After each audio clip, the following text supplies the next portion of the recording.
ito po ating napakagandang JTC Baby Japan brand walker. Imported mold demo pull out from Japan. Ayan, with box. Working po yung kanyang sounds as you can see. Ayan, even yung lights po. Ayan. So, Makikita ba lights? adjustable po yung kanyang height. Okay. And yung model po namin is turning 3 years old. 11 kilogram. So, kayang-kaya pa po siya. Ayan, okay. So, pwede po itong lagyan ng, pwede po itong kainan dahil pwede po siyang table. Detachable po itong toys niya. Okay? So, as you can see, ito po yung details po niya, one by one. So, unahin natin yung toys niya. Ayan. Working siya, as you can see. Tumutunog po yung sounds niya. Battery na loaded. So, bakit demo mode pull out po siya? Unang-una, yung box niya is dented na po. Pangalawa, mayroon lang po siyang minor issue, just like po ito. Meron lang po siyang crack dito. Ayan. Pero di siya magasgas. Yes. Hindi siya yung masakit sa kabata.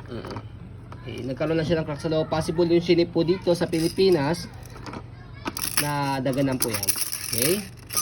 And then next natin, okay yung sounds niya, working. And then detachable po yung kanyang toys dito sa gilid, left and right. So at least, pag after niya maglaro, pwede siyang kumain. Ayan, yung pinaka-table niya. Okay, drinks and then yung food dito. Ayan, okay. So next natin, ayan yung kanyang body frame. Okay, so no issue po ito sa kanyang body frame, as you can see. Hindi po ito pre-lab. Konti. Ayan, okay. So winash na rin po namin yung kanyang upuan. Ayan, nagkaroon lang dito ng pinkish. Ayan, pero Sa ano po yan? Sa aming hanger. yan, pero wala naman yan sa hanger lang siya nahawa. Yan, dito lang sa part na yan. Okay, pero hindi siya pangit. Ayan. May Body hawakan frame, okay po siya, walang problema. Ayan. Walang issue sa body frame, even sa gulong. And then stopper to, angat lang ito. Ayan. Squeeze lang siyang ganyan para mag-lock. Ayan. Kaya hindi sa kabila. Okay. Squeeze nyo lang siyang ganyan. Okay na okay. Yan yung kanyang likod. Ayan. Okay. So heavy duty po ito. As you can see naman sa model namin, 11 kg. Kayang-kaya pa po siya. 3 years old. Tanggalin mo sa nakam ka muna saglit. So tatanggalin na namin sa baby. O, come on muna. Ayan. Para ma-adjust po yung kanyang height. Ayan. So yung kanyang height, dito po siya ina-adjust. Pe-press nyo po ito. Squeeze. And then press. Ayan. Para at least buwaba siya. Ayan. Kunyari, 6 months. Maliit si baby. Hanggang sa mag-1. Yan, foldable din.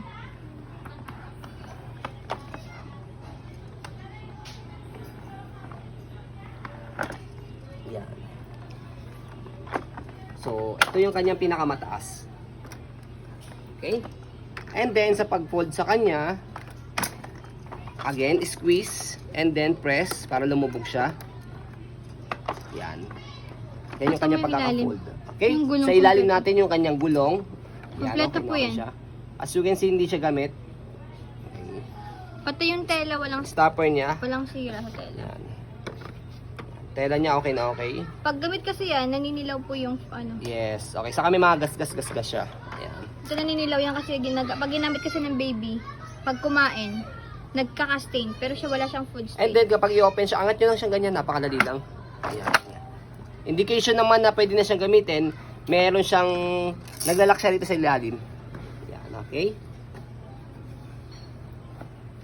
So, ayan po, as you can see, very details po kami sa pong pag-video kasi aming shop policy, no refund, no exchange, what you see is what you get. So, ayan po, maraming salamat. Have a nice day and God bless po.